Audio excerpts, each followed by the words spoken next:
Welcome to My Business Matters, the Michigan Chamber podcast.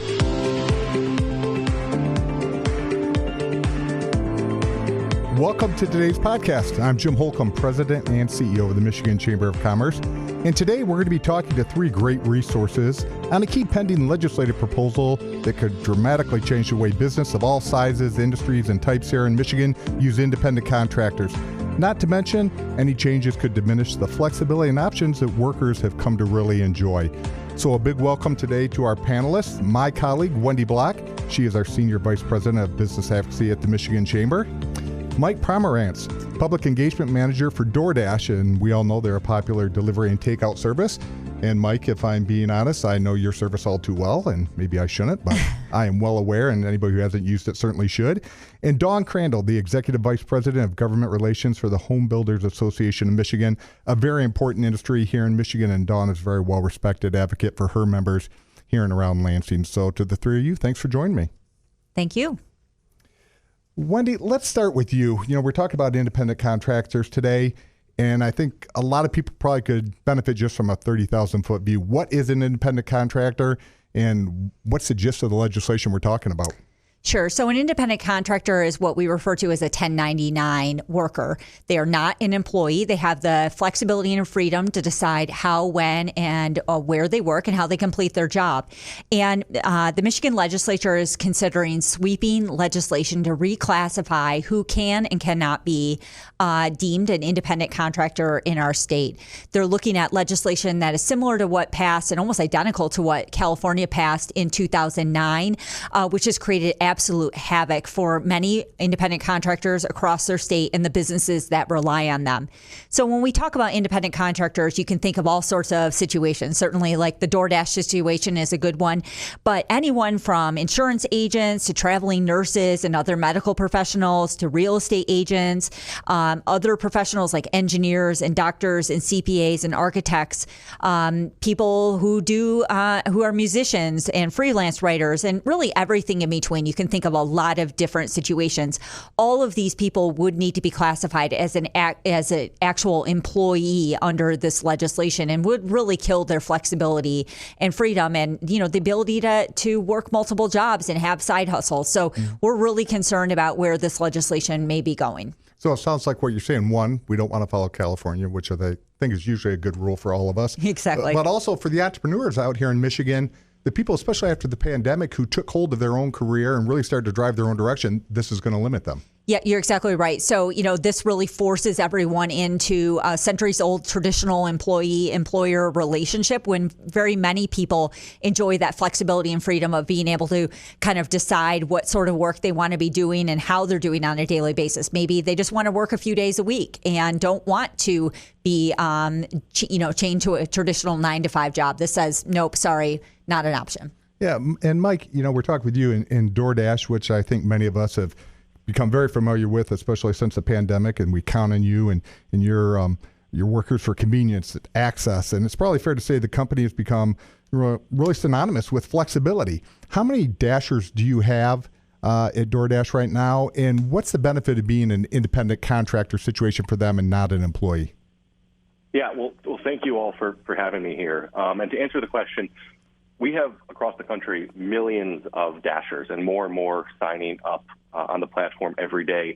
And I think the value proposition that they see is, as Wendy alluded to, being able to work when they want, where they want, and how they want. And 88% of our Dashers, of Dashers, have either other full-time or part-time jobs. And so they're really doing this just a couple hours a week to earn some extra income for a vacation, for maybe a birthday gift or a fun night out or something like that. It's a college kid looking to pay off their loans or, earn some just pocket change for, a night out or something like that.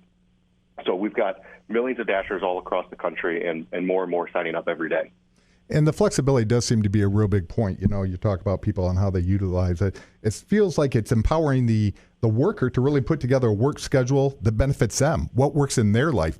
Like you said, for a college student or maybe a parent who has time where they have a few hours they can go out and pick up the extra money they need. Certainly with inflation right now and the cost of living going up, people need every opportunity that they can to make the money they need.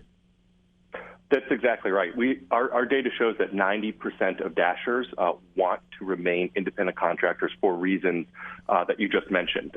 It's the flexibility, it's the independence, it's being able to work when they want, where they want, how they want, to be able to work on their own schedule, as you alluded to. Maybe it's a parent who, they've got to figure out a way to earn a couple bucks in between dropping their kids off at school and picking them up. This is what we're here for. We think we fulfill a unique place in the economy by offering these types of earning opportunities, and I think it would be a detriment to take them away from folks. So if this legislation passes, what's the immediate impact on the company and the Dashers? Does it really just severely limit who can work and how they can work? Yeah, I think it would be difficult for us to sort of maintain the level of service that we're providing in Michigan, and not just earning opportunities for Dashers, but for folks that have come to rely on them, whether it's homebound folks that are unable to get to a grocery store or a restaurant and rely on Dashers to provide them with groceries or medication or supplements, things like that. The impacts would reach far beyond just the Dashers. I think that there is a big sort of ecosystem that has come to rely on the gig economy, and that's something that would be greatly impacted if this legislation were to take hold. Dawn, what about you from your end? The home building industry is so important here in Michigan, so important to consumers across the state. What's this legislation likely to do to your industry if it's passed? Well, as I was telling you guys earlier, with 200 of our members and industry related at our summer convention and talking about all the things. And so I've had a chance to really dive into some real life experiences with some of our members on this conversation. And when you look at the housing industry, it really is kind of built, and kind of the business model is an independent contractor model. From, large builders to small to medium-sized builders, you don't have a builder that does it all from start to finish. So they have those independent contractors, to do the roofing or to do the siding or to do the windows. And I was talking with one of our bigger builders out of southeastern Michigan, and they're like, yeah, we have independent contractors that work for, maybe 5 or 6 other building companies. And, as I start sitting here thinking, like, okay, what if they all had to become then an employee for one builder? We're already facing a huge labor shortage in this state in our industry. And if that had to change, you're now, like, if one roofing company had to go work for one builder specifically, you're taking that independent contractor away from 4 or 5 other builders. And we don't have the labor force now. And that's where, you look at these independent contractors. Many of them are small businesses of their own as well. But they independently contract out with several builders on roofing jobs or on siding jobs, and it could have a huge impact on our industry. And what's it going to do? I know your members are very cost conscious, and they do everything possible to make sure that their customers are getting the product they need at the price they can afford. What would this do to price? It would continue to increase the price of housing, which so many Michiganders can already not attain a home in our state. Well, it would just increase those costs through business costs and employee costs that right now, is on the independent contractor. Wendy, we're hearing from Mike and Dawn from, 2 different industries, but certainly both important here in Michigan. The negative impacts. What are our proponents saying? Why do we need this? It sounds like it's a solution in search of a problem. Yeah, so the problem really is ill-defined. And frankly, it seems to be an issue of, like, California did this, maybe we should too. Proponents talk about this in kind of the name of preventing wage theft. But what we're really trying to stress with legislators is that wage theft is illegal under the law today. Michigan has a test for determining who can and cannot be classified as an independent contractor under the law today. There are penalties under the law today. And so, if we feel that there are a significant number of bad actors that aren't being held accountable, that's really a question of how can we better hold them accountability, and how can we better enforce the laws that are on the books today. And, we're happy to have a conversation around that. We're not going to defend bad actors in this and people who don't care to follow the laws that are in place, but to disrupt business operations, to disrupt the ability of workers to make a livelihood, that's just not where we're willing to go on this. And this is one that we're gonna lobby very hard on until we have a better idea of like what problem it is that we're seeking to solve. And I think, a lot of these talking points are resonating with legislators, and they're hearing us, and everyone knows someone who's an independent contractor. So this issue is really easy to relate to, and I think that's working to our benefit. Dawn, are you hearing anything from your colleagues around the country? Is this going on elsewhere across the United States, and what are the responses or impacts going on at other parts of our state's borders? Well, I know we've had the conversation with our California Homebuilders. We meet regularly as a state and local government affairs, all of us kind of professionals within our state, within the industry. And, if you have to have a piece of legislation that then has over 100 carve-outs, as California does, there's probably something wrong with the legislation. And so, we have that conversation. It used to be anything that came from Oregon was bad. California usually does not do very well when they try and, copy legislation here. But when you look at legislation in California, and they've already had to do carve-outs, that tells me there's probably a problem with the legislation, and it's not really, to your point earlier, like, is it really solving a problem, or is it, a problem in search of a solution, or a solution in search of a problem? And so as we look at it, everything's connected in some way. And, for housing, there's so many pieces of legislation being introduced right now where when we really are looking to be kind of growing in population and being an economic destination state, housing has to be a key part of that factor. And if legislation is going to be, introduced and passed and signed into law that is going to increase the cost of housing, that's not helpful to gain those strides that we want to gain as a state. Exactly. And I don't want to keep beating up on California here, but did I hear you correctly? They're approaching 100 carve-outs? 109. They have 109, and they're actively considering another 60. So at the end, the only people covered are those who don't have the ability to stand up and say. Exactly. Don't have a lobbyist. No. Mike, what do you hear from your employees? Do they talk to you? Do they reach out? Are you guys having conversations between Dashers and the company itself? Yeah, we have a great relationship with Dashers, and we hear from them all the time about how, again, as I mentioned earlier, we're fulfilling a unique place in the economy because, as previously mentioned, 88% of Dashers have other types of jobs, be it part-time or full-time. And so this is really allowing them to earn a couple extra bucks, as I mentioned earlier, pay off loans, save up for a vacation, college kid looking to, earn some beer money on the side, something like that. And so they really appreciate the opportunity to work when they want, how they want, and where they want, and not have to be subject to, a 9-to-5 schedule or anything like that. And also, as I also mentioned earlier, 90% of them want to remain independent contractors, and I think that is a real testament to sort of the independence and flexibility and sort of the benefits that it provides. Well, wait, you're saying government doesn't know best for the employee? That seems to be a different perspective. No comment. Wendy, we're hearing a lot about the legislation. What's the status of it? Where do we stand here in Michigan? Yeah, so there was a hearing on the bills going back to mid-April. The legislature has been off for their summer recess, and we are expecting them to return to kind of full-time session after the Labor Day holiday. The governor will tee up her policy priorities in a speech, her kind of what's next address on August 30th. So that will be very instructive about what key items the legislature may tackle come fall. We are working right now to kind of help amplify the many reasons why this legislation is not a good idea through our networks. We currently have an action alert where people can email their state representative very easily from our website, www.michamber.com, and voice their concerns about this legislation.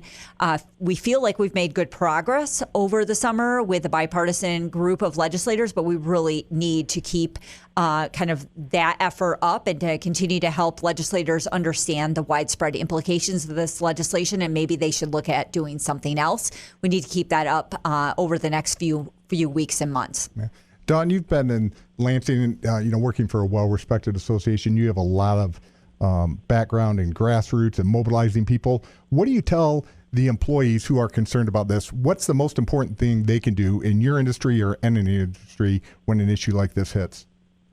Is to reach out to their legislators. And I think, probably it's been a little bit complicated as term limits has taken place. Jim, as you know, because you and I started downtown about the same time when we were 4. It was easier to build those relationships with your legislators pre-term limits, right? And I also think you had legislators building relationships among themselves as well pre-term limits. And term limits has changed the dynamic a little bit. And if you're in an industry like residential construction, or if you're a small business owner, a lot of your days are filled either, in our case, we just did a session yesterday on trying to find your next employee, right? Like, how do you find that? You're busy running your business. And so it's that added extra of explaining to your legislator what those challenges are to the industry, but really building those relationships. And I think term limits has made that a little bit more complicated for small business owners who are, trying to make a living every day. And, in the building industry, the weather's nice. They're working, 6 days a week trying to get a house up. But really making that connection, and not only advocating for or against a piece of legislation, but really taking that legislator onto a job site or into your business and showing them what your livelihood is. Because, if I think through the number of legislators who are currently serving that may have any idea about residential construction, I'm going to say maybe it's 2 to 5 out of 148. And so, a lot of them don't have that small business background either. And it's really building that relationship and educating the legislator on all the things that hit either residential construction or a small business. I mean, we've worked on issues dealing with education, and legislators look at us like, why do you care? And I'm like, well, if we can't get kids into the skilled trades because there aren't the capabilities, they need to see what they do impacts us and how it impacts us, either positively or in this case negatively. Exactly. I think it's getting people all engaged. Mike, any last thoughts from you? Something we didn't cover, or what would your pitch be to legislators of what they should do with this issue when it gets before them? Well, I think that Dawn really hit the nail on the head. It's contacting legislators, not just to advocate for or against a piece of legislation, but also to educate them about what this means for Michiganders. And I would just say that as it relates to DoorDash specifically, Dashers across the country have contributed more than $18 billion in direct and indirect impacts to the U.S.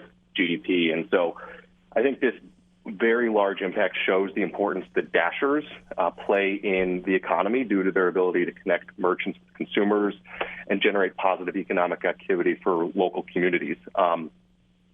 And as I mentioned earlier, I think the data proves that independent contractors want to stay independent.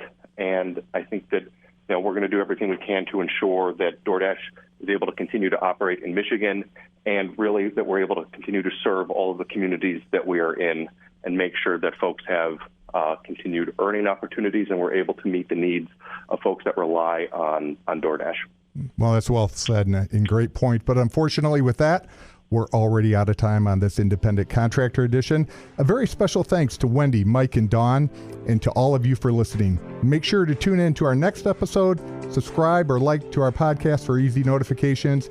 And until next episode, keep doing whatever you can to improve Michigan. Engage somebody else in the public policy discussion that we're having here. We know that we are stronger together.